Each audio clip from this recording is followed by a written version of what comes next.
special live episode of Wrestling with the Future. I'm Angelo DiSipio, joined by the happy haberdasher, Dan the Man Sebastiano. Dan, did you miss me? Oh, you know, it wasn't the same without you. Take a vacation. You went on Only vacation. thing I can think of coming back to you, Angelo. I didn't get a phone call. I didn't get a postcard. The Navy wouldn't tell me where you were. We have a hell of a show tonight, brother. We have not one, but two amazing superstars. They are really amazing people. The return of the most controversial man. They call him the most controversial. I like Vince. He's a great guy. The return of Vince Russo to Wrestling with the Future. And Vince, you are the reason for this show tonight, and you know it. And you didn't think I could pull it off, brother, but I had a little surprise for you. I knew Stephen Plym. Yeah, no, listen, when you sent me that email that it was a go, yes, you caught me by surprise. But I gave you my word. I said, if you deliver, I'll be here, and here I am. Yes, sir. Absolutely. And Vince is a man of his word. And the gentleman that's the ruckus of tonight's show is a man named Stephen M. Plym. The M stands for money. Thank you. You're welcome, Stephen. I know Steve Plym. He's a great guy. There's something else that a lot of people don't know about Steve Plym unless you're in show business. For 25 years, he was the best friend of one of the most enigmatic, entertaining, misunderstood, controversial people in show business, a gentleman named Tiny Tim. Incidentally, Steve Plym was also Tiny Tim's manager, babysitter, chef, order taker, the guy that tucked him in at night. You ain't kidding, baby.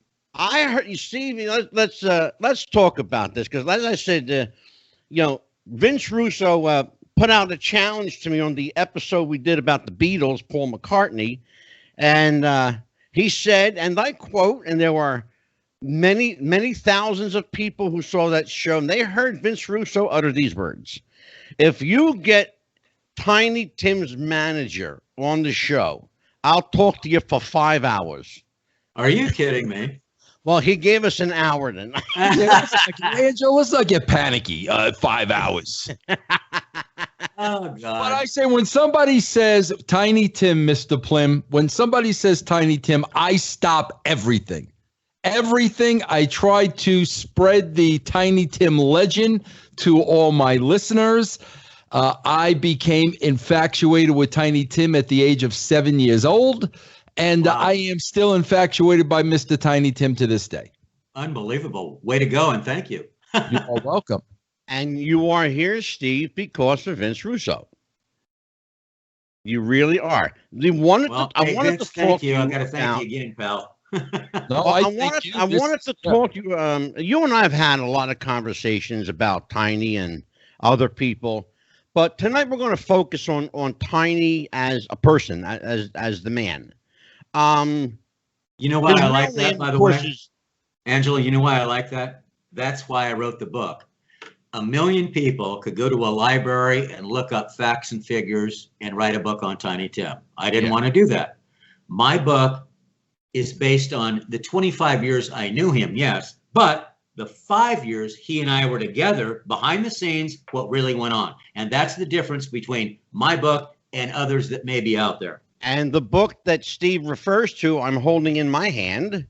It's called Tiny Tim and Mr. Plym. This is the book. And when I'm finished with it, I promise to send it to Vince Russo. Very nice. I did read, though, Mr. Plym, I did read Tiny's autobiography, what Troubadour? What am I looking for? That's not his autobiography. A different author wrote that, the Troubadour. I forget his name. Because he's quoted a lot in that book. Well, I don't know the author. Oh, it's Justin Martell. Okay. Wrote that book a couple years ago, I think. Yeah, it's fairly recent. Right. And I haven't read it because I just don't want to read it. It's a very touchy thing with me because a lot of people said, well, Steve, in your book, you didn't go through all his music, his albums, his past. I said, that wasn't the purpose of my book. The title of the book is Tiny Tim and Mr. Plym. It's our story, all behind the scenes that nobody else could write about or tell except me. So that's why I wrote it. Now, that's the difference between whomever may write a book on Tiny Tim and my book. Exactly. Vince, when did you first become aware of Tiny Tim? Oh, man, bro, I'll never forget it. I really won't. Rowan and Martin laughing, man. There you go. There was Dan Rowan and Dick Martin. Dan Rowan and Dick Martin. Dan Rowan made the big introduction, and Dan Martin stood there as Tiny came on. Yeah, and I'll never forget it. I think it was 68, if I'm correct. That's right, 1968. Yeah. I had never seen anything like this in my life. Nobody had. Yes, and I'll tell you something about that. And nobody has since. I'll tell you something about that, Vince. The man sitting just above you on my computer screen knows a lot about that because he was there. Dan, the man was there. No, Steve Plym. Steve. Oh, the bottom of you. Okay, yeah. Steve Plym. Now, Steve, this part of this story ties into George Slater. Let's talk about George Slater's involvement. George Schlatter was the creator and executive producer of Rowan and Martin's Laugh-In. There you go. Which was the most unique avant-garde show of its time, 1968. And he worried, and by the way, George wrote my foreword to the book, and I thank him a million times. You know, he's a genius producer. I mean, everybody knows him, you know. And he wrote my foreword to the book, and he had to hide Tiny Tim from NBC because, as he tells me, the show was so weird and avant-garde for its time anyway. He was scared what NBC would say, man. So Digby Wolf was his name. I never met him, but he was a writer and producer, that kind of guy. Brought Tiny Tim in to George Schlatter 2 or 3 days before they were going to go on the air, and said, "You got to listen to this." And they said, "No, we're busy. We're busy." And he insisted. And Tiny comes in with his weird costumes on, and he has a shopping bag, and he pulls a ukulele out and he starts singing. We have Stephen, we have a phone call coming in. Oh, cool. Caller, are you there? Yes, I am. Are you there, caller? I am. I'm here. Hello? Yeah, go ahead. Ask your question. Steve Plym and Vince Russo are here talking about Tiny Tim. Is Mr. Plym around there? Mr. Plym is here. Is that Kurt Dixon? Yes, it is, Mr. Plym. How you doing? Hey, baby, I love you. How's Florida treating you? It's doing well. It's doing well, Mr. Plym. Oh, my God. Hey, you guys. This was my business partner, financial business partner with Tiny Tim back in the day. I love him. Kurt Dixon. Don't tell the date now. That'll tell you how old I am. I'm telling you. Well, it's been a while, hasn't it? Kurt, you finally tracked him down to get your money back, right? Oh, I tell you what. Every time I talk to him, I figure it's going to cost me more, you know. So I didn't know if I should make this call or not, to tell you the truth. I was thinking about it. Well, you're going to get a bill for it, I'll tell you that. Oh, am I really? You know. No, I'll tell you what. That's Steve, I'll tell you. I had talked to you not too recently. You were still working on your book, weren't you, on the new book you've got coming out? Yeah, I have a new one. I'm about halfway through, called Catch a Fallen Star. That's my new book. Right. Yeah.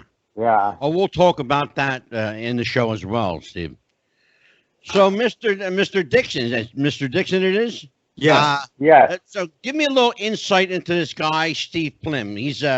I've described him in the lead up to this show as the last of the characters, the last of the great showbiz characters.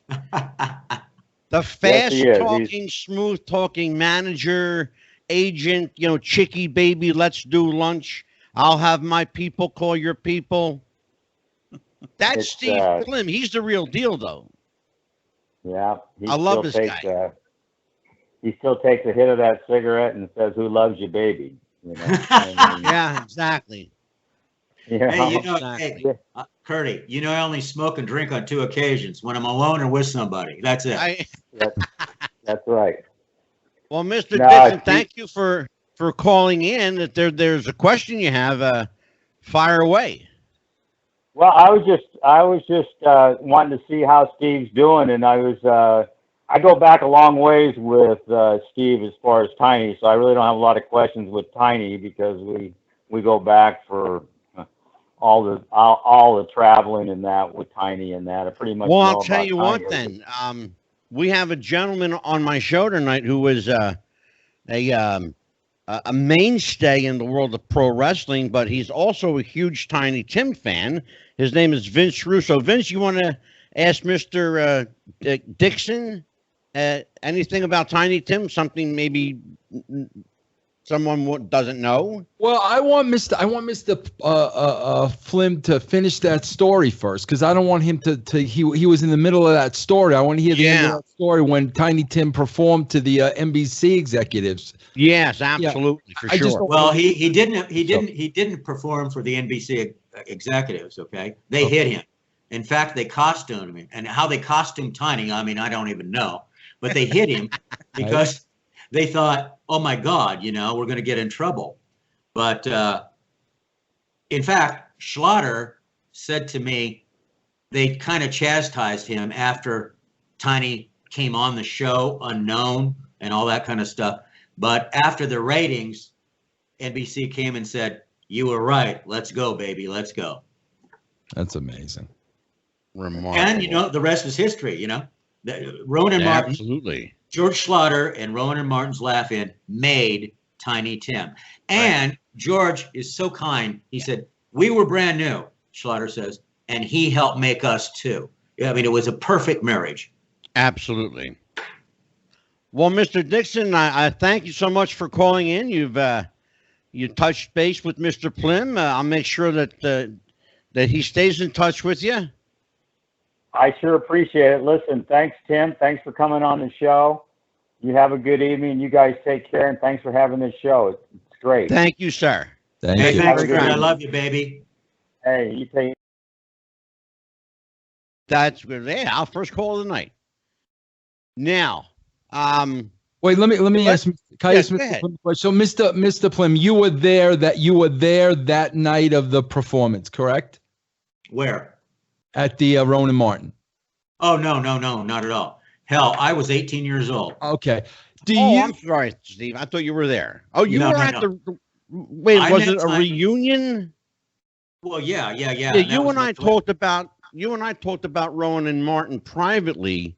Yeah. Was that a reunion show or a reunion event? Yeah, that was a reunion. That one. Okay, I'm sorry, Vince. My mistake. That was in '93, I think, when I was managing Tiny, and Mr. Schlatter called and wanted Tiny. We had every star in the world there. Schlatter did. We did it at the Lowe's Hotel in Santa Monica with NBC. We stayed there for 3 days shooting. Every star in the world was there, and Tiny was the biggest star of all. Yeah, at 6'5", he probably was. Oh my God! Let me digress just for a minute so we get the history right. Okay. Sure. In 1968, when he went on Laugh-In, right? I was 18 years old, college student, had a rock and roll band, right? And I sat at home with my parents and watched Tiny Tim, as millions of others did, and I laughed.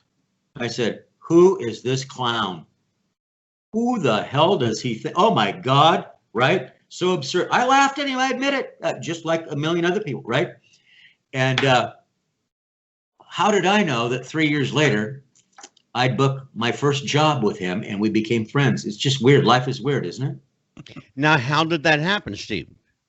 Well, in 71, I started my first entertainment agency. And I had a lot of bands playing in the Midwest and so forth. And I wanted to break out and I wanted to have somebody big. I'm thinking, I called Tiny Tim's agent. And I want to book Tiny Tim, and it was in Waterloo, Iowa. Get that? Waterloo, Iowa. at the Red Carpet Inn. I'll never forget it. And I was so proud. Because we watched him married with Miss Vicky on the Tonight Show. He's a giant star, right? And I booked him, and I was so proud. I took my mother, my father, my wife, and whoever else would come. We went up there, and that's the first time I met him, and watched him perform. And my God, what a show! I blew my mind. Every conception or preconception that I had went away. I mean, what an entertainer, what a singer. And the falsetto thing with Tiptoe is just a gimmick. I mean, what a baritone singer. And he sang all the songs from the 20s and 30s, and he knew all the artists. Just wonderful. And so I was his agent for that gig, right? So I went in the dressing room and we talked. And as we talked, and then I brought my mother in to introduce, and she loved him. And Tiny takes off his tie. I'll never forget it. And he signs it to my mother, to Miss Betty. She had it till the day she died 5 years ago, in a big frame. And from that point on, guys, we became friends. And then later on, I would do productions and so forth, and I would hire him to be my special guest at sports shows and so forth. We became friends, and on it went. There you go. Amazing. Vince, in reading Stephen's book, I came across something I want you to pick up on. It says, during the years I was Tiny's personal manager, we shared a lot of ups and downs and hairpins turns that made his incredible life. And he was the most fascinating, loving, charming, honorable, hard to figure out, multi-talented, dysfunctional, and misunderstood person I've ever met. When I read that, Vince, I thought of another guy that you and I share in common, Andy Kaufman. Oh, yeah, absolutely. Oh. Absolutely. So let's talk about what was it that Tiny just, what's the word I'm looking for? He gravitated toward or captivated people. What was it about him, Stephen or Vince, in your opinion? Vince, well, let me ask you as a fan, Vince, what was it about Tiny that drew you to him? Just an absolute, I saw at it as an 8-year-old kid or a 7-year-old kid, actually. No, 68. No, I was 7. I saw an absolute one-of-a-kind character. A character.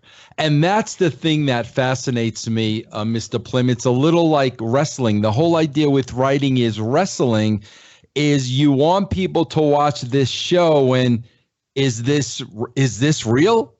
Is this guy really like this? That's the seed you have to plant. You ain't kidding, man. You ain't kidding. He captured the imagination. They didn't know what he was. That's exactly it. So you're watching this guy and you are so, mesmerized. And so again, it's like, is this guy for real? Like literally, does this guy walk around like this? Does this guy talk like this?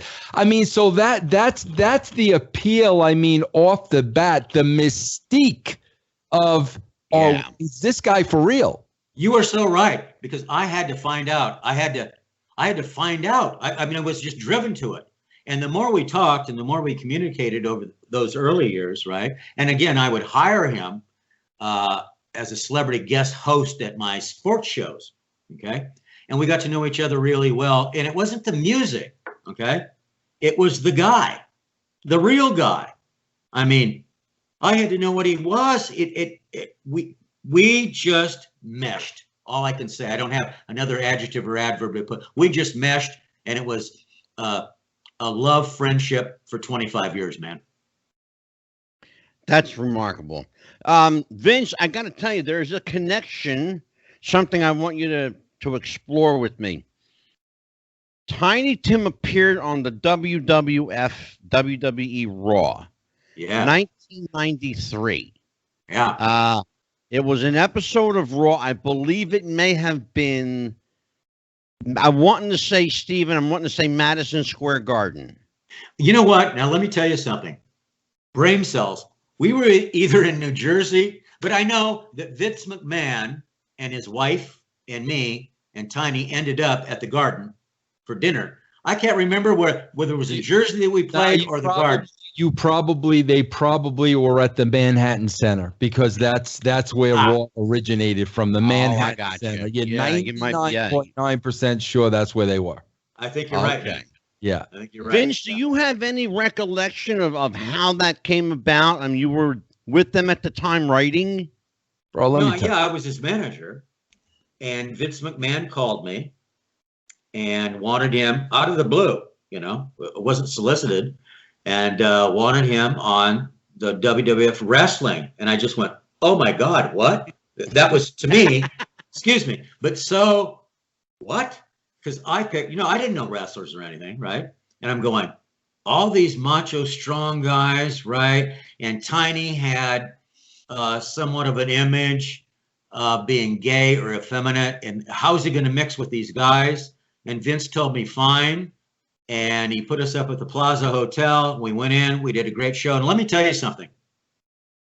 What a wonderful reception. I worried about nothing. Every one of these wrestlers were so kind to him and so helpful. I couldn't believe it, man. It was like a homecoming, like they knew him all his life. I was so happy. Vince, talk to me about your knowledge or involvement or participation. You were writing the magazine or writing the show. I wasn't there yet, bro. You kidding me? I never got to meet the man. I wasn't there yet. I saw it play out on television, but I was not working for them yet. Oh, I thought you came aboard as a writer around then, maybe 93, 94.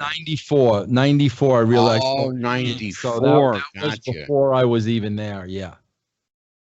Oh, I got you. Man, because you bring up Andy Kaufman, if you remember on Raw, Jerry Lawler interviewed Tiny Tim. So, Lawler was the connection there with Andy Kaufman. And I'm sure, knowing Jerry Lawler, man, I'm sure he must have been a huge fan of Tiny Tim. Jerry Lawler loves that stuff. He was. And I'll tell you something else, straight shoot. I knew Andy Kaufman. Oh, I didn't. Okay. Yeah. I've talked about it on the show many times, right, Dan? Oh yeah. Dan, you've been very quiet tonight. Well, I shut up and speak. Look at all these excellent voices. I was actually hoping to expand on a question Vince asked. You talked about the character and building characters. Yeah, there's an old saying in wrestling that the best characters are yourself turned up to 11. I was wondering if you could maybe go into more detail about where the line blurred between what we see on TV and Tiny Tim behind the scenes. Boy, that's a loaded question. Is that for me or? Yes, sir. Oh, I'm sorry. Well, Tiny Tim, guys, the eccentric, bizarre, and all that, we all know that. But he was a real dichotomy, okay? In another way, okay? His sexual appetite was unbelievable, beyond description, okay? It's in my book, and I could have wrote 3 books just on that, okay? Yeah, he's not kidding. And then his religious and spiritual thing, man, you guys, and I write that in the book, was unbelievable. I couldn't believe, like 4 or 5 times a day, guys, he would have to go to his room or wherever and meditate and pray. I mean, I don't care what was going on. If it interfered with an interview or what, he had to do it, okay? However, on the other side of Tiny, he loved the girls, and the younger, the better. And that almost got him in a lot of trouble. He didn't know the difference. See, this guy was from Mars, man. I mean, I don't even know, okay? But he just loved women. His sexual situation was, Mr. Plym, I don't know how you men do it. I can last maybe 5 minutes, maybe. How do you do it for an hour or all night? I don't understand it. And then he would have a situation with a woman, right? And come to me or call me at 4 o'clock in the morning, okay? And beg forgiveness. No, I'm serious. Let me give you an example, guys. You're gonna shit your pants on this one, okay? I had a birthday party for him. It's April 12th, and I always would have a birthday party, no matter where, right? We happened to be in Des Moines at the time, so it was convenient. I had everybody come over to my home, maybe 60 people, dinner party, the whole thing. And Tiny would sit in this we called it Tiny's chair, a white leather chair that I bought just for him because he loved it. And he'd sing to everybody. And it was his birthday, right? So he's opening gifts. He opens my gift. It was a joke, okay? I bought him a blow-up doll. A urethane blow-up doll for a joke, right? He opens it up. He goes, "Oh my God, Mr. Plym, this is wonderful. Oh my," and he just went crazy, right? It's a joke. He didn't get it that it was a joke. He thinks this is like real or something. Follow me? Now watch this. P.S. The party's over, 4 o'clock in the morning. My phone rings, right? I'm asleep, half drunk, asleep. And it's TT. And he goes, "Mr. Plym, I want to tell you, I can't thank you enough for the urethane doll, the beautiful doll. Oh my God, what a gift. Oh, I blew it up, and Mr. Plym, I had sex with it in every orifice that it had on it. It was wonderful. I've never had such great sex because there was no complaining. There was no talking. It was just wonderful. And then I realized how I had sinned. Mr. Plym, I sinned. I took the scissors out. I cut it up. I chopped it out in little pieces. I threw it out my hotel room." Click. Oh my God. I swear to God, you can't make this shit up like you said. Yeah. You Bro, can't make this shit up. You saw, Mr. Plym, I'm a very big Howard Stern fan, and the Tiny interviews were the best far and away. And everything you're saying, you could see that through the interviews. He was being him during the interviews, and he gave you a little insight, and you could see. I think this person you're talking about came out because I would guess Mr. Plym too. He had a little bit of a drinking problem. He did. He liked his alcohol, didn't he? Yeah. And the thing is, it's not drinking like most people do. Okay, look, Bush beer was his favorite. Bush beer. I would buy him a case at a time. He's a germophobic. He had to have a can wiped off, a straw out of a cellophane, right? And he put it in, and he drank beer out of the straw. 12, 14, 24 cans at a time while he's singing to my friends. And, and then he gets loaded as hell, right? And laugh all the time. And as people laughed at him, he laughed at himself. He was just a good guy, man. He was a good soul. But yeah, Howard Stern loved him. Oh, yeah. They had great chemistry. Many times. Many times. Great The chemistry. only time Stern and I had a problem, okay, was I was talking about doing a movie, right? Tiny Tim movie based on my book, right? And I put out there, and I told because everybody said, who could play Tiny Tim? I said, well, Howard Stern. And he went, what? I said, well, look, you got the New York mentality. You've interviewed him, you know him. You got the long curly hair. You got the nose. You could play Tiny Tim. He took big offense at that.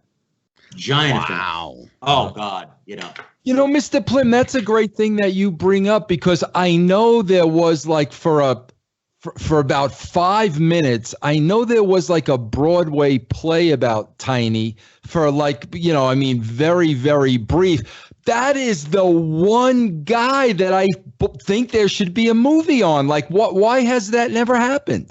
Oh, it's my fault, I guess. I went for it for a while and failed. And then other things, life takes over, and children and so forth. I'd still like to do it, of course. But no, I failed at doing that. And I really hate myself for that, because I believe it would be a wonderful movie. It would draw in not only the baby boomers, of course, but it would be a crossover to today's people. And they'd see what it was like then. And Tiny can relate to so many people on so many levels, especially today. Is it too late for you to go forward with that? No, not at all. I'd love to. And I'm admitting to you, I dropped the ball. Okay. And hey, anybody out there wants to talk, I'd love to do a movie based on Tiny Tim and Mr. Plym. I think it would be a hoot. Okay. So if any got any ideas, here I am. Vince, it's all you. Go ahead, brother. Mr. Plym, were you there at the end for Tiny? Yeah, we went, again, friends for 25 years, and in and out of all kinds of different deals and shows and so forth. The last 5 years of his life, that's when I took over management, because everybody screwed him over. Everybody, agents, managers, screwed him, abused him, right? And he's going down the tubes. He's playing for shit money. And I said, okay, look, we're in a limo one day. I said, look, okay, I'll do it. Let's. He said, seriously? I said, come on, man, let's go. And I resurrected his career, and I'll tell you how. And it was very simple. But guys, everybody laughed at me. I had the last laugh, and so did Tiny. But check this out. We couldn't get a hit record again. His career was going downhill. He was playing in shitholes for no money. He wasn't on national TV anymore, okay? He was depressed and sad, but he kept it up. He kept going. You know, he's a worker. And I said, he's still in Manhattan, right? And I'd lived all across the country, but I had moved back to Des Moines at the time. And I said, I called him one day. I said, Tiny, well, no, it was in the limo. We were talking. I said, Tiny, I'll manage you. Here's what we're going to do. Better than a hit record. We're going to move you to Des Moines, Iowa. And I'm going to put press releases out to the world that you, Tiny Tim, the most eccentric, bizarre entertainer of our time from New York City, is moving to Des Moines, Iowa? Are you nuts? People will go crazy. They'll come out of the woodwork, I promise you. He didn't hesitate. Mr. Plym, if you say so, I'm with it. However, my own family, all my friends, my peer group, they said, you are absolutely out of your effing mind. What are you doing? Well, guess what? It worked like a charm. Lena was back. We had Larry King. Everybody called. All the networks called. Every show called. You know why? They couldn't believe it. So I got that platform back of national exposure, see, just by moving him to Des Moines. And I had TV crews walking and following him all over the city, right? And it made national news everywhere, worldwide news, right? So now the engagements start pouring in, right? Because he's on the news, he's, you know, and he's on Leno again. He's with Larry King on the 15th anniversary of Larry King. I mean, he was back on top, and he looked at me one day and he says, Mr. Plym, you're wonderful. There's a woman involved in this that we must acknowledge, Steve, and you and I spoke about her privately. It's a young woman named Miss Sue. Yes. Without whom Tiny, and quite frankly yourself as well, without you and Tiny, I mean, without you and Miss Sue, Tiny would probably have been broke, drunk, destitute, at the mercy of slimeball promoters that would use his once great fame for their own benefit. They're all dogs. They're dogs. Talk to me about the hidden gem called Miss Sue. Okay, I called Miss Sue Tiny's 401k. You get it? Yeah. Because she was loaded. She came from a very, very wealthy family. I mean, tons of dough.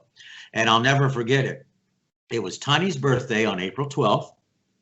And I have a house full of people, like usual. And Tiny's late. Finally, he calls me. Mr. Plym, I'm running late, but it's going to be okay. You have no idea who I met. I met this wonderful girl. Her name is Miss Sue. And he'd whisper, because I could tell that she was listening. He'd go, Mr. Plym, she drives a gold Mercedes. A gold Mercedes, Mr. Plym. He says, you have no idea how much money she has. He says, I'm late, but do you mind if I bring her to my birthday party? I know you haven't met her, but do you mind? I said, for Christ's sake, just get here. Everybody's here. We'll meet Miss Sue. Right? They show up. She's weirder than weird. She's wearing a mask before Michael Jackson did. Okay. And with a cane. She had every malady, she said, in the world. And all she did is talk about her sicknesses. The most boring person I've ever met in my life, practically. And I take Tiny in the bathroom and go, what the hell are you doing? He goes, Mr. Plym, I think I'm in love. I said, I know you're in love. you're in love with her checkbook. Oh, and you know, it's the wink in the eye that only he and I knew. Yeah. And I would press him on it, and I go, you know, that's what it is. And he'd go, oh no, Mr. Plym, oh, it's not that. Well, we both knew it was. But yeah, she was loaded, and he knew, and he was sick and getting older. He was diabetic. He'd never go to a damn doctor. Okay. And he knew that this was his way out where he could live nicely. Yeah. And not have to perform very much. And the irony is, he died on stage November 30th, 1996, singing for her and her mother's hoity-toity friends in Minneapolis, singing Tiptoe and croaked right there. And the irony of that is, he and I used to laugh and joke all the time on planes and talking. You know, I go, Tiny, you know, you're going to die singing a medley of your hit. A medley of your hit. Yeah. And he goes, you think so, Mr. Plym? I said, I know. And that's exactly what happened. Isn't that weird? Yeah. What can you say? But that's what happened. It's all you, brother. Who, me? All you, Vince. Vince. Vince. No, I want Vince to have at it. This is I promised Vince. This is heard Vince. the man. Yeah, well, Mr. Plym, I know because he was talking about it on Stern. You know, I mean, I think his last appearance on Stern was like literally maybe 8 months before he passed away. He was having heart problems. I mean, he had a heart attack. Yeah, he was talking about that on Stern, and you could see he was very, very, very concerned about that. And the thing is, though, you know, Tiny would talk about that all the time for years. I'm going to die here. I'm going to die there. I'll never see another flower bloom. You know, he's always into that death thing, right? And I'll be in heaven with the Lord, and everything will be okay. So after a while, you didn't even really listen to it because he talked about that all the time. But then in Boston, he had that major heart attack, and not soon after, and he said, I'm not going to live. I think his quote was, I won't be alive for 6 months, and he wasn't. He died. Yeah. Now, Mr. Plym, were you around him, or was this a little bit before your time? You might have been around him during this time. I'll never forget growing up, New York, you know, of course, we're fans of the same thing. And somebody who was red hot at the time was Morton Downey Jr. Oh, God, yeah. And Tiny went on there and kind of got railroaded by Morton Downey Jr. because that was Morton Downey's shtick. You know what I'm saying? And I mean, to railroad like Tiny Tim of all people, like it's like railroading, you know, St. Patrick, for crying out loud. Yeah. But he railroaded him, and he started, you know, grilling him about like abusing Miss Vicky, because I know, you know, that was the story that she was telling. And I mean, out of nowhere, Morton Downey Jr. just kind of was drilling him and drilling him and drilling him. And the one thing I'll never forget about that interview was, you know, Tiny just answering every question, regardless of how rude Morton Downey was being to him, just to basically, you know, not only number one, clear his name, but in many interviews with him, even on Stern, man, he always wanted to set the story straight, because there was a lot of shit talked about him. And, you know, he never danced around anything. He always seemed to want to set the story straight. You're so exactly right. Exactly. Yeah. But that interview with Miss Vicky, listen, I don't know what happened behind the scenes. I wasn't there, but that topic really seemed to affect him greatly. They did not, I know they had a daughter out of it, Tulip, but they did not have a good relationship following the divorce, did they? No, they didn't. In fact, you know, Tiny was not, and listen, when he told me to write the book, if he passed, he says, tell the whole truth, hold nothing back. And I haven't, okay? Tiny was not a good father, and he admits it, okay? He didn't really like children. Even my son, right? And he was around me a lot. He'd be very polite and everything, but we'd have conversations, and he would say, Mr. Plym, it's hard for me to be around children. And I'd say, why? And here was his answer. Check this out. He goes, they know too much. Mm. Can you dig that? Yeah. And you can read that in a million ways. I said, really? He said, they know too much. He was not a good father, and he wasn't good around children. He'd be polite and everything, but it wasn't his bag, that's for sure. Did he mend the relationship with his daughter before he died, or not really? Not to my knowledge. Not to my knowledge. Miss Vicky, okay, and that was the most famous, you know, they had 45 million viewers for the wedding on The Tonight Show. And now check this out. When Carson left, the night he left, you'd think that would be the biggest, right? He had something like 37 or 38 million viewers. Nobody ever to this day has topped Tiny Tim's ratings on The Tonight Show. Can you dig it? Nope. That's crazy, man. Isn't that crazy? True. Yeah. And that's a fact. Mr. Plym, did he just seem like, gosh, bro, he just seemed like underneath it all, there was kind of a lost soul, a guy that was really misunderstood, a guy that, you know, was kind of a loner. I'm just curious, did he suffer a lot with depression? What you just said, those two words, you couldn't have said better. Lost soul. He was, okay? He loved people. He loved life. And he was as honest as you can possibly be. And like you were referring to earlier, he would go on and on as like downing or somebody is insulting him. He wanted to set the record straight, you know? He's just a good guy, right? Do you know how many times, guys, okay, when I was managing him, okay, we'd go here or there, wherever it was, Vegas, whatever, and wherever we're going to be, you know, I'd get a million calls. Can I interview? Can I interview him? Can I interview him, right? So I'd pick and choose. You can't do them all, right? And when the reporter, the press got there, they're all nice and kind and complimentary, okay? Until the red light went on. And then they wanted to make a story, okay? That's why Tiny hated the press. He hated the press.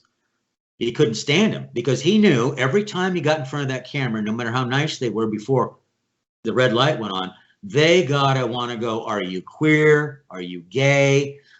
Who did you do this to? I mean, I can't remember a nice interview. Mm-hmm. Okay. And you know how many times I had to do this? And I did. And I saw it coming. They're all nice. They think you can't see through them, right? Yeah. And they'd start out very nice, and then they go for the kill. You know, I'm going to make a story. I'm going to make a name for myself, right? And I would just stop the interview and I'd go, fuck you. Done. Over. Get the fuck out. That's what I do. Yeah. Just fuck them. You know, sorry for the language, but these guys tried to bastardize him, right? And he was used to taking it and going on and on. I stopped it. No more. And Steve, I have a question. I'm sorry, Vince. I just want to jump in real quick. Steve, I got a question. What do we know about the way Tiny grew up? What kind of kid was he? Oh God. Do we know anything about his? Because I'll be honest with you, I can find very little, you know, to support his childhood. You know, from the time he was an entertainer on, pretty much. Yeah. Angelo, the only thing I can tell you, and I did write some of this in my book, is what he told me, because obviously I wasn't there.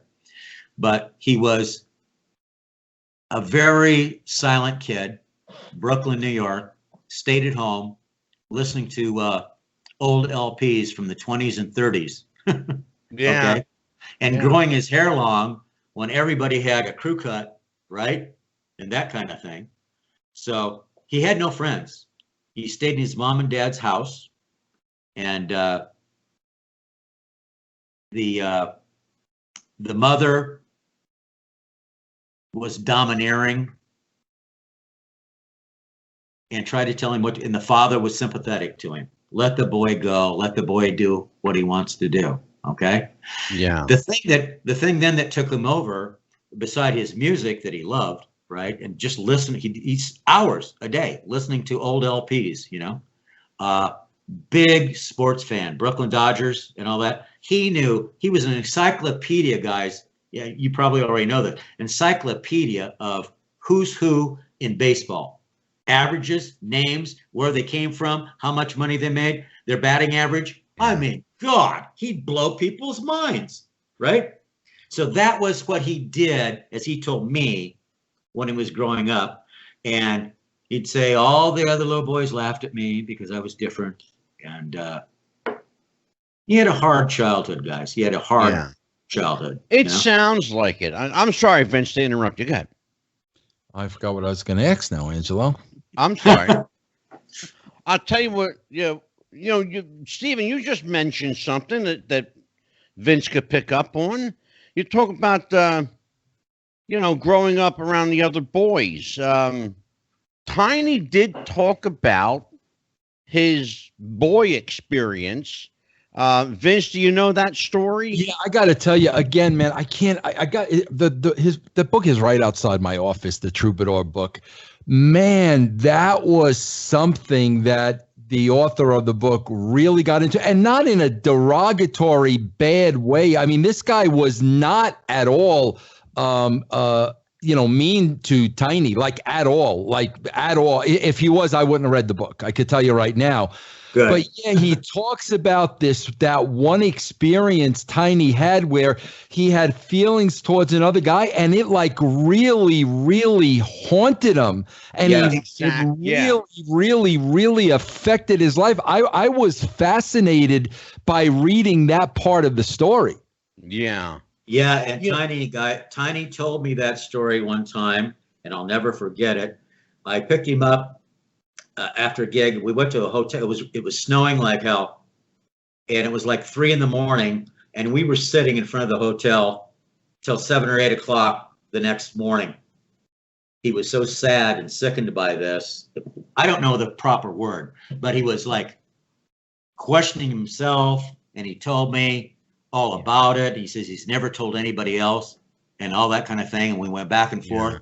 And then, surprisingly enough, and Vince, you probably know, he let it out. Howard Stern got it out of him on the show live. Yeah. And then after the show, Tiny hated himself for giving it up. But see, he can't lie. Stern knows how to direct an interview. Well, Mr. Plum, let me ask you this. Knowing him as closely as you did and being a good friend, like, why do you think that haunted him so? Because of his spirituality and reading the Bible verse by verse all the time. Wow. And that's against God's law. Yeah, because it devastated him. Oh, it killed him. I mean, that was his biggest cross to bear, I guess, in all the years I've known him. And he didn't tell me that till like way later, as I was managing him, Yeah. But then he lets it out on the Stern show, but Stern just kept pressing and pressing, not in a mean way. Stern knew how to get through to Tiny Tim. He did. Yeah. And finally, Tiny admitted it on the air, and man, it killed him afterward. Man, if you remember on the Stern show, I'll never forget one of the moments where, they had a good relationship and they had a good chemistry and they both respected each other very much. And you knew Howard was a Stern growing up. And, of course, Tiny with Mr. Stern and Miss Robin and all that stuff. Yeah. But there was one episode, and I'm sure you know what I'm talking about, Mr. Plym, where Stern was kind of like poking and making fun of God. And Tiny went off the rails, like off the fucking rails. Dead serious. His tone changed, the show changed, and I knew right then and there, bro, this is not shtick. Like, that's serious stuff to him. Yeah, you're so right, because you can do anything with Tiny, like we've discussed, and he'll go on and on with you, except for that. Yeah. Except for the good. He was such a dichotomy, Stephen. He was he was absolutely devout. That's been known for a long, long time. What's also been known for ages and ages, and anybody who knows Tiny Tim, he was also a walking horn dog. Oh God, yeah. You know, and he admitted it, and that was like you said, Angelo. Dichotomy is the word. Horn dog, horny, has to have it, but yet is sorry after he does it and goes and prays forever. Let me tell you a story, guys. Before you tell your story, I have to ask you a question. Sure. There's a guy in your book. I've got to ask you, Stephen, about Mr. Vincenti. I knew that was coming. Talk to me about Mr. Vincenti. Okay. And a paisan, Vin. Yeah, I know. And can I tell you something? I used a different name so I didn't get sued, okay? There you go. But he was Italian, no offense. I take none, I'm good.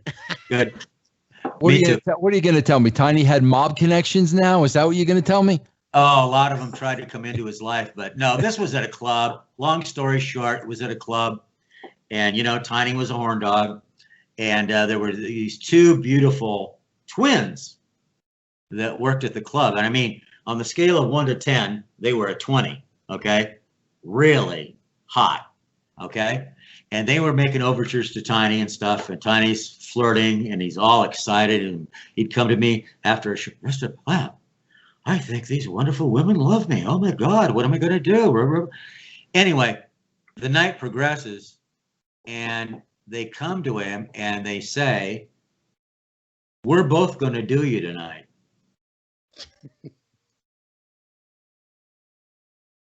Both of us. Jesus. At the same time. Tiny flips out. He comes to me, goes, Mr. Plym. Now he's freaking. He goes, I can only last 5 minutes, maybe. What am I going to do? Oh my! And he flipped out, man. I mean, the cat flipped out. And Vincenti comes over to me, aka Vincenti. He says, I know how to take care of a star. Yeah, I'll take care of you. I want you to come back here, run around. Tiny comes to me, we can't do this. And he's really flipped out, like he's not even going to do the next show. And I said, okay, I got an idea. And I knew the band that was backing him up at the time. The drummer had a big trunk, and it was called Box of Tricks. It was written right on it. It was sex toys. Okay. And I had an idea. I had to, because you don't know how flipped out he was. I didn't even know if he was going to go on and do the next show. That's how flipped out he got over this, right? Wow. I said, Tiny, I got an idea. I went upstairs. I got the drummer, right? And I found this great big dildo. Oh, God. No, listen, guys. We've all seen them. And the nice thing is, this was still in the case, not touched. Oh, dear God. And you know what it said on it? The Destroyer. Oh, man. Oh, my God. I said, okay. And my mind went, my producer mind went, okay, click, click, click. Okay, here's what we're going to do. I mean, like in 30 seconds, I bring Tiny and I go, here's what's going to happen. See this? Oh, my goodness. I said, okay. I want you to go put on those white cloth pants, cotton pants, those thin ones, because I knew, you know, when the light came down, right? They're right on him, right? And they're very thin.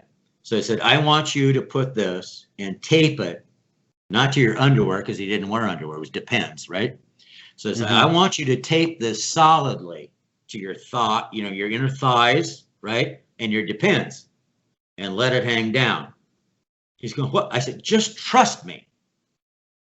You won't have to worry about him. Okay, Mr. Plym, whatever you say, right? So he did it, right? He's on stage. The spotlight comes on. He's playing Great Balls of Fire by Jerry Lee Lewis. Okay? That was the opening song. Oh, geez. And here's this Destroyer dildo hanging down almost to his knees, what everybody could see. And the crowd went crazy. They went nuts. People are screaming, laughing, blah, blah, blah. Guess what these two broads were doing? No way. They freaked out. One of them I watched was carrying, like the tray of food and shit. She dropped it, right? They went to Mr. Vincenti and they said, "Are you out of your mind? Ain't no way." Ba ba ba ba ba ba. That's what Tiny. Oh, and by the way, the kicker is he's singing the song "Great Balls of Fire," and the dildo falls out of his depends, slides down his leg, and onto the stage. Oh. I'll never forget it. Like, Angelo, I love what you say in a lot of your bylines. You can't make this shit up. You can't. You really can't. Jesus. It's anyway, that got him out book. of. I encourage everybody. The book is Tiny Tim and Mr. Plym. Vince, I promise you will have this book sitting next to the Troubadour very shortly. I appreciate that, and I got to have Mr. Plym. I got to have you on one of my shows because we've only scratched the surface here. Oh God, yeah. Well, Vin, you don't mind have to go away. Can Angelo give me all your information? Is that cool? Yeah, yes, sir. I want to say this too, because I'm going to recommend something else with that book because Mr. Plym said this earlier in the interview. Man, Mr. Plym, a couple of years ago on Record Store Day, they came out with a live, I think it was Rhino, but they came out with a live Tiny Tim album. Okay? Yeah. A double album. Double album was Tiny Tim live a couple of years ago. When you talk about that voice, yeah. Bro, my wife, I've been married for 36 years. Tiny Tim has been a part of my life for as long as I've been married. I was playing the album on my stereo. My wife didn't even know it was him. I believe you.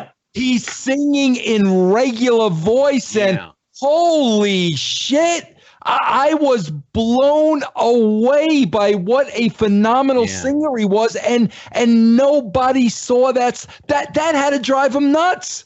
Oh, yeah, you had to be at a show. Like you're saying, he was unbelievable singer, baritone singer, man. Oh, my God, bro. Unbelievable singer. Yeah. Whose idea was it, Steven, for Tiny to record Do You Think I'm Sexy? The Rod Stewart song. I don't know. I always answer truthfully. Not heard it. Go on YouTube and just search Tiny Tim sings Do You Think I'm Sexy.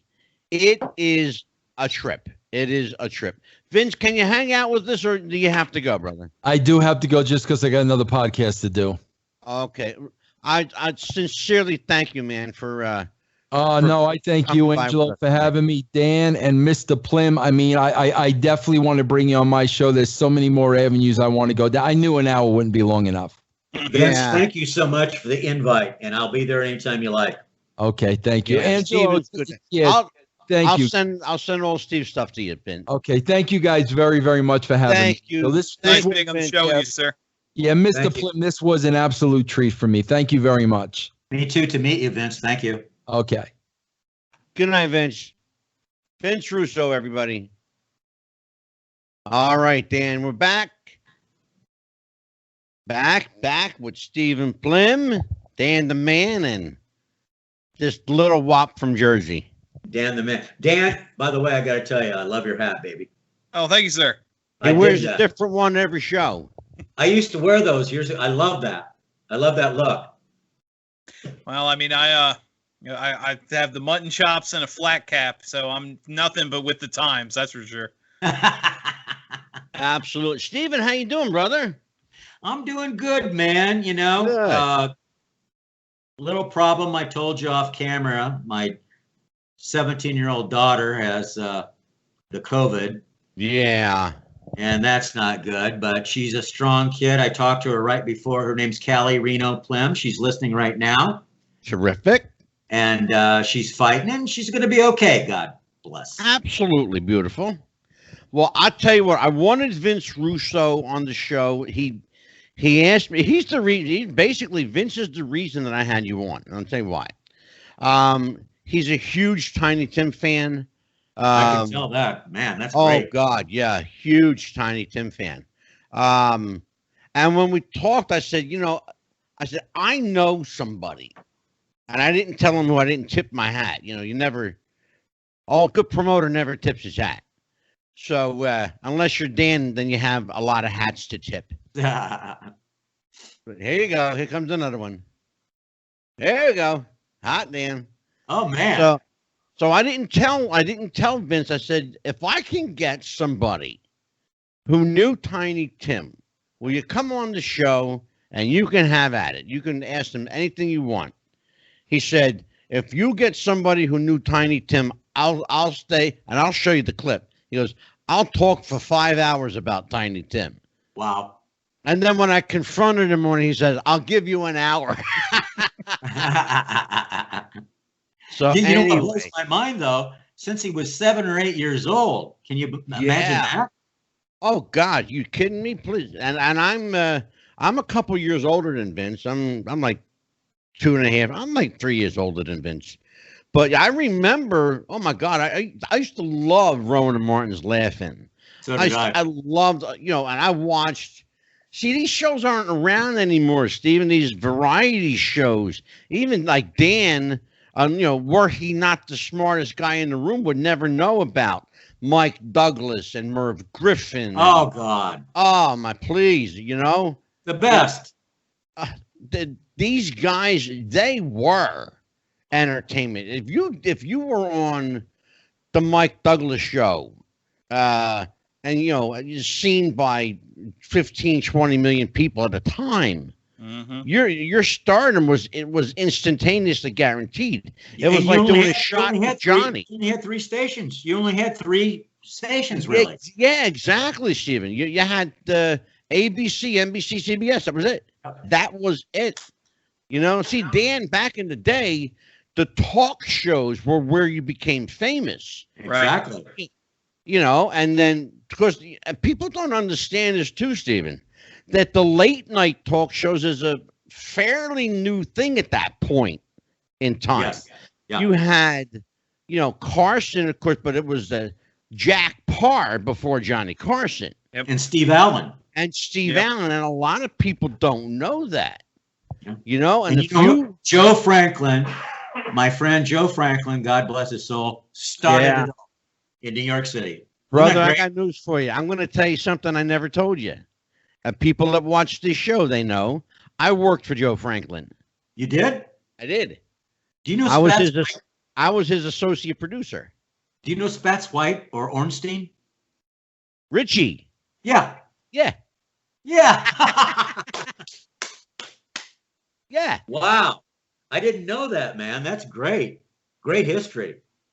Yeah, I'll tell you what. Joe Franklin was Mr. New York. You know, it's funny. I had a guy on my show. He's a wrestling guy that knew Joe. Joe was a big wrestling fan, you know. Yeah. Big wrestling fan. And I had a guy on my show. Dan knows what I'm talking about. Bill Apter. And Bill Apter was a good friend of Joe Franklin. And Joe used to have me call people and prank call them. Because I used to do an impression of Joe Franklin. Really? I did. I used to call people. Can you do it for us? I mean, he was great. Yeah. I used to call people and go, hello, my friend. This is Joe Franklin. Let me speak to my friend, my dear friend, Tom Snyder. And I would get Tom Snyder on the phone and I'd prank him. Oh, yeah. I would do that with people. I'd get like, you know, I would get. Here's one, like you call an upcoming guest, call them at the hotel and tell them their appearance has been canceled till tomorrow. And they have to spend another night at the hotel. You're a killer. Oh, you know, bro. I'm telling you. Franklin, man. Dan, this is the Steve Plym is the last of the old time, I'm saying the old time managers, agents, you know. You are a dying breed, brother. You know, guys that they don't look like you, they don't sound like you, they certainly don't have your work ethic. You know, that's the biggest thing missing now in entertainment management. I guess they call me an anachronism, something from the past still living today.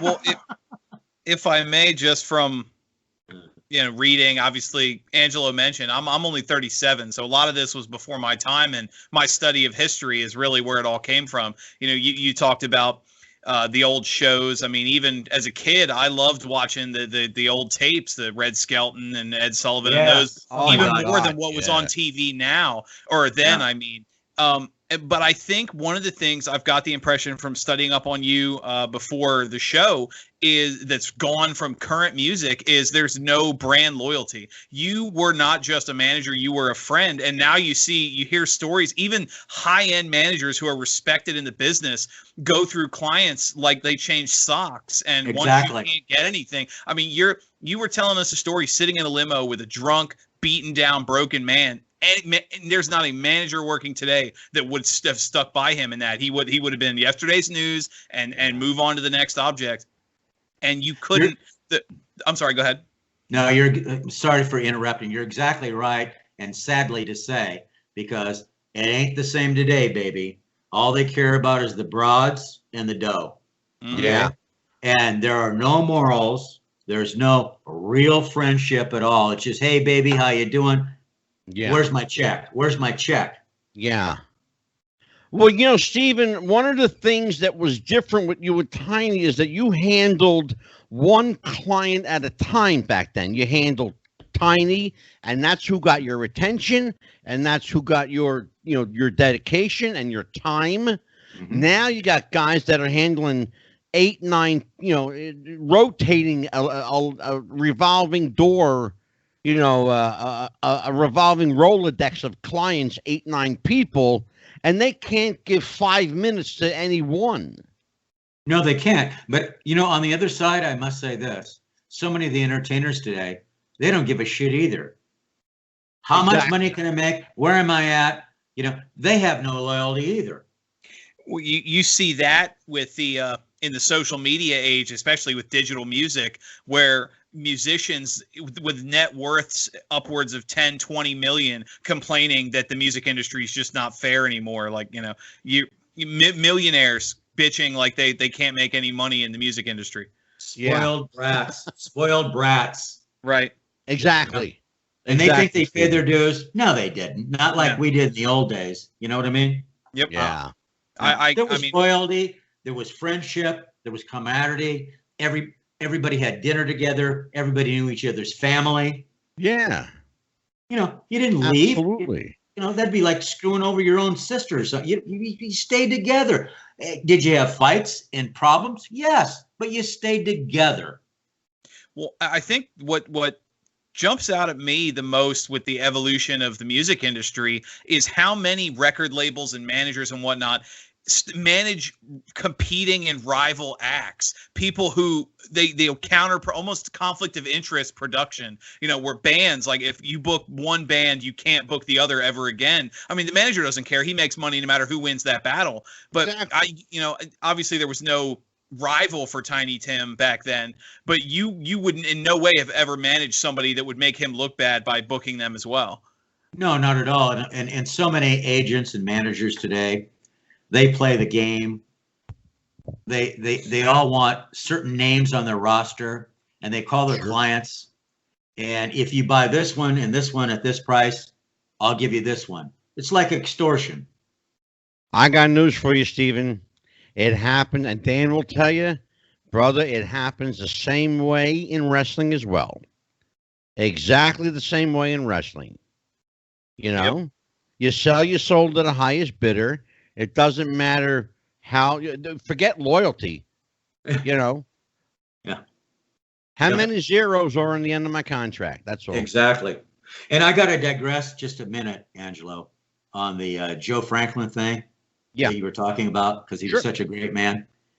Here, I'll never forget this. As many times, now watch this, as many times like I would have to call Joe about something, you know what he would always say? The first thing that he would say to me, I was just thinking about you. You were on the tip of my tongue. I swear to God, I was just thinking about it. So if you knew him, you knew he always said that. and he made people feel good. I said, really? You go, yep, I was just thinking about you. How are you? How's the kids? That's a guy who knows the game. But you ain't kidding. That made him endearing to people. It doesn't matter if he met you for 5 minutes or knew you for 20, 30 years. It didn't matter. He was the same with a stranger as he was with a guy who he knew his entire career. Right. And he used to tell me too. He says, I used to ride around in Manhattan for hours with Tiny Tim in a limo, just talking about music. Yeah. Just talking about music and artists and life. He loved Tiny. Oh yeah, he did too. He was a great man. In fact, I sent you. I actually sent you a clip of Tiny on the Joe Franklin show. I got it. You got it on your Facebook? Yeah, and thank you very much. You're quite welcome.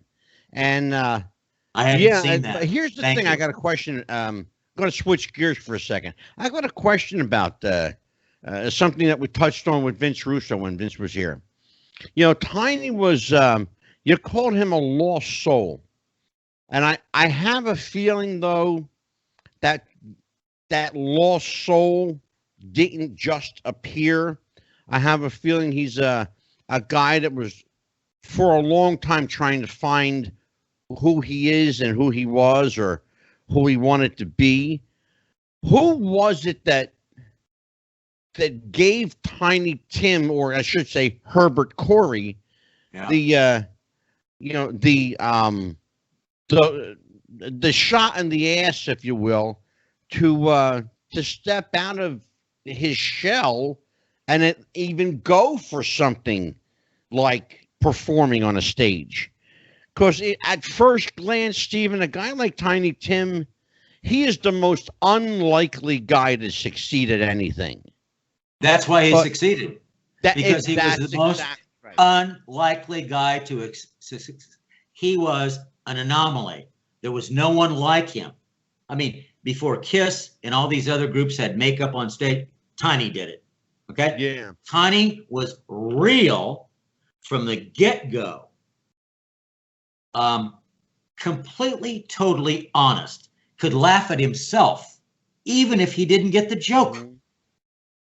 Yeah. He was just, but the lost soul thing, okay. And Vince said that, but I agree with that because he hurt a lot. One time, laughing in the car, Mr. Plym, thank you for being with me. This is my 102nd comeback. I'll tell you one thing, though, that made his day, okay? Because I'll never forget this. He signed with Reprise Records. Sinatra owned that. Yeah. And Tiny was a big fan, that, guys, of all the crooners. Oh, God, sure. That was his thing. And especially Sinatra and Bing Crosby, right? He had a thing, too, Stephen, for Rudy Valley. What was that? Oh, God. Rudy Valley. I'll never forget this. Rudy Valley's wife, we were at the Hollywood Roosevelt Hotel, where the first Oscars were sure. And we were there, and she brought Tiny his coat for him. And Tiny cried. Wow. Right. And we were in the Hollywood Roosevelt Hotel where the first Oscars were performed with all the pictures around, and we're standing there. I got chills. I got chills, man. That's wild. But I was going to say, one of the biggest highlights, because he was telling me one time when he signed to Reprise Records, Sinatra owned it. I said, now we're just talking, over drinks. And I said, did you ever meet Frank Sinatra? He said, oh, yes. I said, well, God, tell me about it. I want to hear about that. I love Sinatra. Jesus Christ. He goes, well, Mr. Plym, here's how it happened. We're in the same room in the studio. And I walk up to Mr. Sinatra and I say, oh, Mr. Sinatra, I love you. I used to watch you with all the Bobby Soxers, all the girls fawning over you, killing you. Oh, my God, you were so unbelievable. And Tiny went on and on and on. And when he got done, he goes, Mr. Plym, Mr. Sinatra looked at me, put his hand on my shoulder and said, Tiny, those were the fucking days, and walked off. Go ahead, Dan. Is that good? That's great stories. Tiny, Speaking of Tiny, those were the fucking days. And just walked off. Classic Sinatra, brother. Classic Sinatra, baby. And Tiny laughed and laughed and laughed as he said that closing line. That guy invented cool. Oh, God, yeah. Yeah. You know, speaking of, you were going kind of behind the scenes a little bit. What, obviously, you always get into the soul of a musician by their choice of music. What kind of albums, records, music, what kind of stuff did Tiny Tim listen to when he wasn't, like, what was his go-to? Very easy question, and thank you. Only old stuff, man. He didn't like anything new at all. You know, he respected everybody. Yeah. Every artist, Rod Stewart, the Beatles, and all that. Okay. He was into the genre of the 20s and 30s and vaudeville. Russ Columbo and all those guys. Oh my God, here's a name. Wow. And that's what he did on stage. To mix it in on his show, he would put in some, relevant people at the time, you know what I mean? But he'd do it his own way, Sure. Right. But to answer your question specifically, all the old artists from the 20s and 30s, he loved them, and that's what he lived. And that's what he did on stage. Amazing. And he was wonderful at it, Now, I am curious as a music lover myself, his voice, and I'll fight to the death over this. Vinyl is the best way to listen to music. His voice, something about it. It was like it was made for vinyl. I've heard him on CD. I've heard him on radio. Was that a purposeful choice, or is that just because of how good his music was that it just had that natural? Almost, if that question makes any sense, like his voice seems purposefully made for vinyl. Absolutely. Well, I think so too, because he's an old school guy, and he fit right in, and he loved that shit. Yeah. He really did, Stephen. He would tell me he loves putting the needle on the vinyl and hearing the little scratch before it started. that I got news for you. That's all part of, to me, and my mother, when I was growing up, my mother worked for Sony, which is now Sony Records. It was called Columbia Records. Yeah. My mother used to press records. That's what she did. Wow. She actually made the vinyl. What a history you got, pal. Brother, she brought me bags and bags of records home. Before they hit the stores, I would get them. Then we should be interviewing him. I'm telling you what. Most of the shows devolve into that anyway. But I'll tell you something though. But here's the thing though. That's all part of that, listening to that needle crackle at the beginning of a record. That's all part of the listening experience. And Tiny Tim was made for that. He was born for that. Yes, and I believe that certain artists are born for certain times. And he really was born for that time. His age has always been in dispute. We're not going to dispute that now. It's nobody's business. Only a couple of people know the truth, and that's, but Angelo, what you just said, you're so right. Only a few people know his real age, and I don't give a shit about his birth certificate. Yeah. You get me? I hear you. Yeah. And the truth is that he was way, way ahead of his time. Before his time, he probably was an anomaly because he didn't fit in. I think, quite frankly, he, like several other musicians, artists I can name, and I think that happens from time to time, is they're literally born at the wrong time. Tiny was born way, way after he should have been. He should have been born.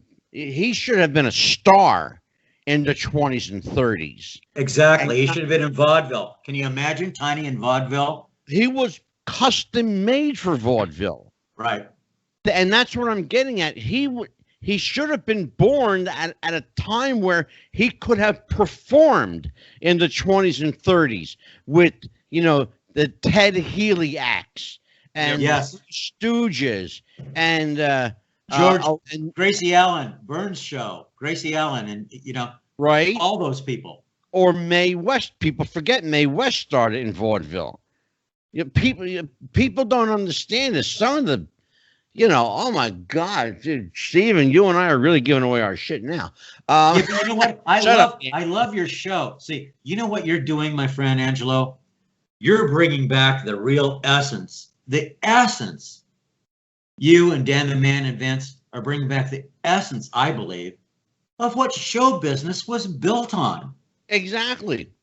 And we've said it all along. Yeah. See, and Dan and I will tell you, and we've told a lot of people this, we are a talk show that happens to have the subtext of wrestling. We talk very little about wrestling. We talk a lot about people, though. Yep.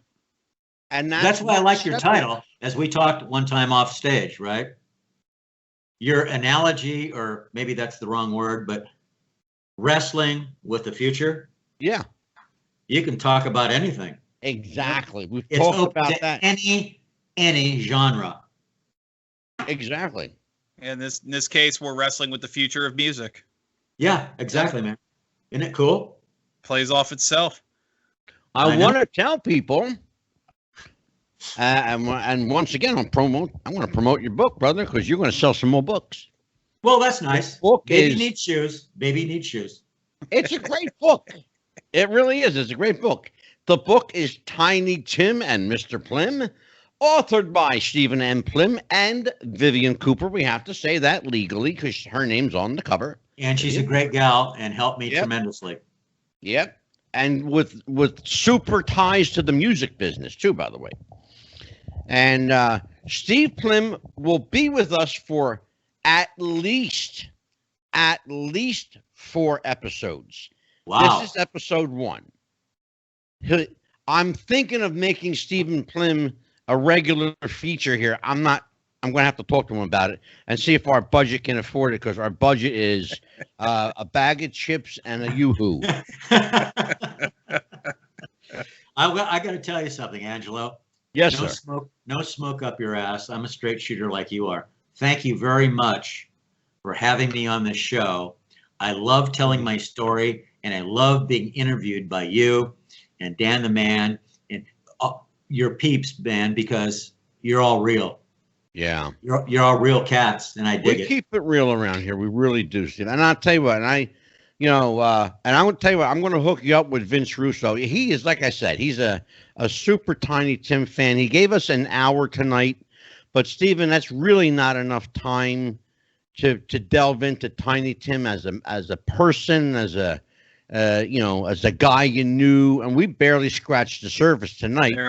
That's part of why we're going to have you back for 3 more episodes, at least 3 more. One of those episodes, I'm going to tell everybody right now, one of those episodes is going to be Management 101. It's going to be Stephen Plym. Shut up, Stephen. Management 101. Stephen, you're going to learn from Stephen M. Plym what to do and what not to do in the realm of show business and personnel management. You could also call that, Angelo, Babysitting 101. There you go. And Psychiatry 101, okay? Stephen, that's a great segue, too. How much holding of the hand did you have to do with Tiny? Did you have to hold his hand a lot? Because he seemed like just a big, lovable kid. But Literally, like innocent. Psychologically, look, I had so many unbelievable conversations. He's so deep, so complex, man. I ain't shitting you, right? And sometimes when he would get down, and I could tell, I used to sit and tell him, I said, Tiny, listen to me. Listen to me. He goes, I'm a failure. I'm going down. I'm not the big star I used to be. Oh my God. And all this shit, right? And I'd say, let me ask you a question. When you walk in a restaurant, and I've been with you for the years, who comes up to you, gives you the first table? Who comes up to you and kisses your butt? How many people come and surround the table and want your autograph? Do you think they do that to normal people? You're blessed. You're blessed. Look at what you have. None of us civilians have that. Right. You have that because you're Tiny Tim and you made an impression and a mark on people's lives and they want to touch you. They want to feel you. Hi, I watched you and Carson being married to Miss Vicky. Oh my God. Oh my God. They'd stand in line, man. When we were like at the Plaza Hotel, okay? Trump's place, right? Yeah. The famous Oak Room, right? Yeah. We'd be sitting there having drinks, right? Hoity-toity, right? When Broadway shows would get out, here's all these people, rich people, tuxes, gowns, everything, right? They're coming into the Oak Room, standing in line like children to touch him, to get his autograph, to say, and they all say the same thing, I saw you married on the Tonight Show. Oh my God, you're wonderful. Where's Miss Vicky? Blah, blah, blah, blah. They all asked the same questions. They didn't know that, of course, but they all did. And Tiny and I used to, and when it would be over, Tiny would say, and it was so apropos, Tiny would say, Mr. Plym, isn't this unbelievable? All these rich people in tuxes after the Broadway shows come and stand in line like children to get my autograph. Yet they won't pay $20 to come to my show.